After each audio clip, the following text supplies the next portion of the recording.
ሰላም ጤና ይስጥልኝ የቻናሌ ቤተሰቦች፣ ዛሬ ደግሞ ስለ ፋይል ኦፐሬሽን አሳያችኋለሁ። ተከታተሉኝ። ፋይል ኦፐሬሽን ኢን ፓይተን እንግዲህ ብዙ አይነት ኦፐሬሽን ሊኖር ይችላል። በዚህ ቱቶሪያል የማሳያችሁ ፋይል ራይት ኢን ፓይተን፣ ፋይል አፔንድ ኢን ፓይተን እና ፋይል ሪድ ኢን ፓይተን በሚሉ ሶስት ዋና ዋና ኦፐሬሽኖች ነው የማሳያችሁ። እንግዲህ አንድ ፋይል ክሬት ልናደርግ እንችላለን። አንድን ፋይል ደግሞ ክሬት ካደረግን በኋላ ራይት ልናደርግበት እንችላለን የሆነ ኮንቴንት። ያንን ራይት ያደረግነውን ወይም ሴቭ ያደረግነውን ደግሞ ሪድ ልናደርገው እንችላለን። ስለዚህ ፓይተን ላይ እንዴት ልንሰራው እንችላለን ካል ዊዝ ብለን፣ ይሄ ሲንታክሱ ነው። ዊዝ ብለን ኪወርድ እንጽፋለን። ከዛ ኦፕን፣ ከዛ መፍጠር የፈለግነውን ፋይል እንጽፋለን። ለምሳሌ ማይ ዳታ ዶት ቴክስት ነው ያልኩት። ራይቲንግ ሞድ ነው። ደብሊው ማለት ለመጻፍ የሚያግዘኝ ኮማንድ ነው።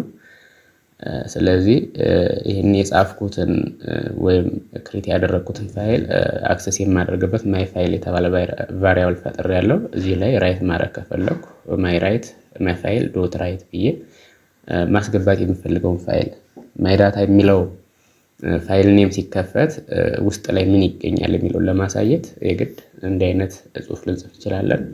ለምሳሌ ላቀቱ ኢዝ አን ኤዱኬሽናል ቻናል ብዬ መጻፍ እችላለሁ። ልክ ራን አድርጌ ስጨርስ ምንድነው የምጠብቀው? ማይ ዳታ የሚል ቴክስቲ ኤክስቴንሽኑ ቴክስቲ የሆነ ቴክስት የሆነ ፋይል ይከፈታል። እዚህ ጋር ቼክ ማድረግ እችላለሁ።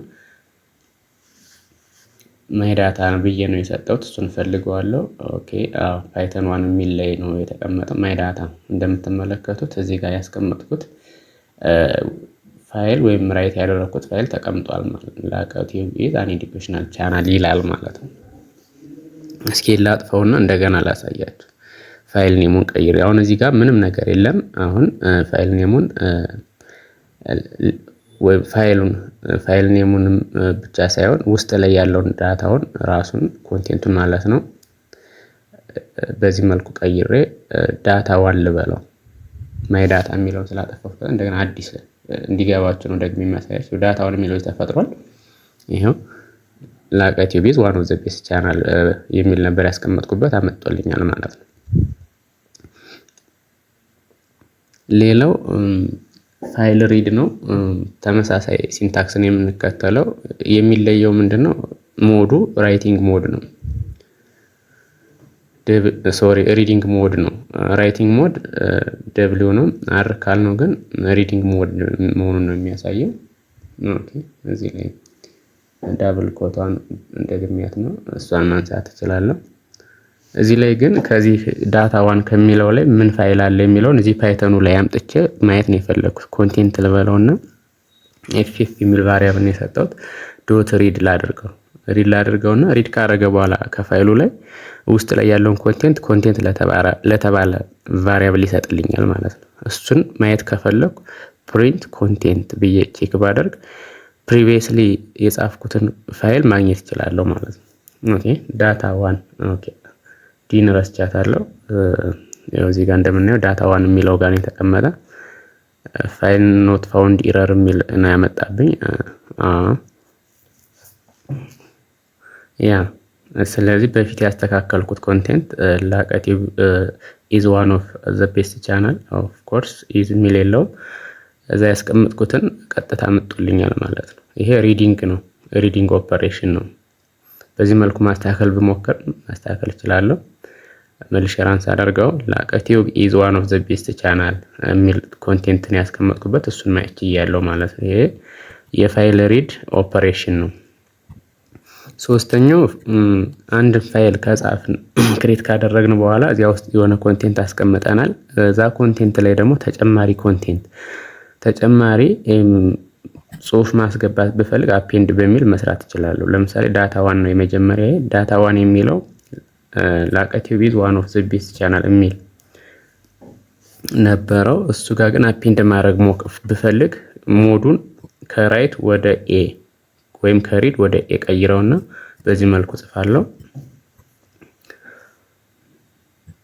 ራይት በሚባለው ሜትድ ነው የምጠቀመው። ዞሮ ወደዛ ጽሁፍ ማስገባት ስለሆነ ሞዱ ግን ኤ ነው። አፔንድ መጨመር፣ ኦቨርራይት ሳይሆን የሚያደርገው መጨመር። ይህን ደብሊው ከተጠቀምኩ በእያንዳንዱ ራን ባደረግኩ ቁጥር የድሮውን ረስቶ ኦቨርራይት ነው የሚያደርገው። አፔንድ ካረኩ ግን የድሮውን ሳያጠፋ ያለው ላይ ነው የሚጨምርልኝ ማለት ነው። ስለዚህ ላቀቲዩብ ኢዝ ዋን ኦፍ ዘ ቤስት ቻናል ከሚለው ጎን ዚስ ቻናል ኢዝ ጉድ ፎር ፓይተን ቱቶሪያል የሚል እንዲጨምርበት ነው የፈለኩኝ ማለት ነው። አፔንድ ማለት ይሄ ነው መጨመር ማለት ነው። ቼክ ላድርግ። ይሄ ከላይ ያለውን የመጀመሪያውን ስላወጣብኝ ነው።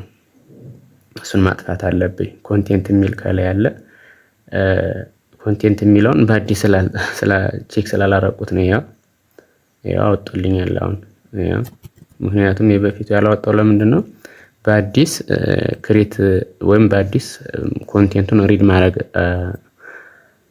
እንዲያደርግ አልጻፍኩም። ከላይ ነበር ያለው እንደምታዩት። ይሄን ታች ማውረድ ይችላለሁ። ይሄንን ሙሉ ለሙሉ ታች አውርጄ አፔንድ ካደረኩ በኋላ ያለውን እንዲያወጣ ባደርግ ልካው መጨረሻ ላይ ያለውን ሙሉ የሆነውን አፔንድድ የሆነውን ጨምሮ ልክ እናየዋለን ማለት ነው። ይሄው በዚህ መልኩ እያስተካከልኩት ነው። ኮንቴንት የሚለውን የበፊቱን ትቼ በአዲስ ኮንቴንት ዋን ብየዋለሁ። ኦፍ ኮርስ ላይኛው ማጥፋት እችላለሁ። ነገር ግን ኮንቴንት ዋንን ማየት ብፈልግ የበፊቱንና የተጨመረውን አንድ ላይ ያወጣልኛል ማለት ነው። ይሄ የመጀመሪያው ነው ኮንቴንት በሚለው፣ የታችኛው ደግሞ ኮንቴንት ዋን በሚለው የወጣ ነው ማለት ነው። ስለዚህ በሌሎች ፕሮግራሚንግ ላንጉጆችን እንደዚህ አይነት ነገር ይቻላል። ነገር ግን ፓይተን ላይ ደግሞ ቀለል ያለ ነው። ስፔሻሊ ሲ ፕላስ ፕላስ ላይ፣ ጃቫ ላይ ፋይል ራይት፣ ፋይል ክሬት፣ ፋይል ሪድ፣ ፋይል አፔንድ፣ ፋይል ዲሊት ብዙ አይነት ኦፐሬሽኖች አሉ እናውቃለን። ፓይተን ላይ ሲሆን ደግሞ በዚህ መልኩ ቀለል ባለ መልኩ መስራት እንችላለን ማለት ነው።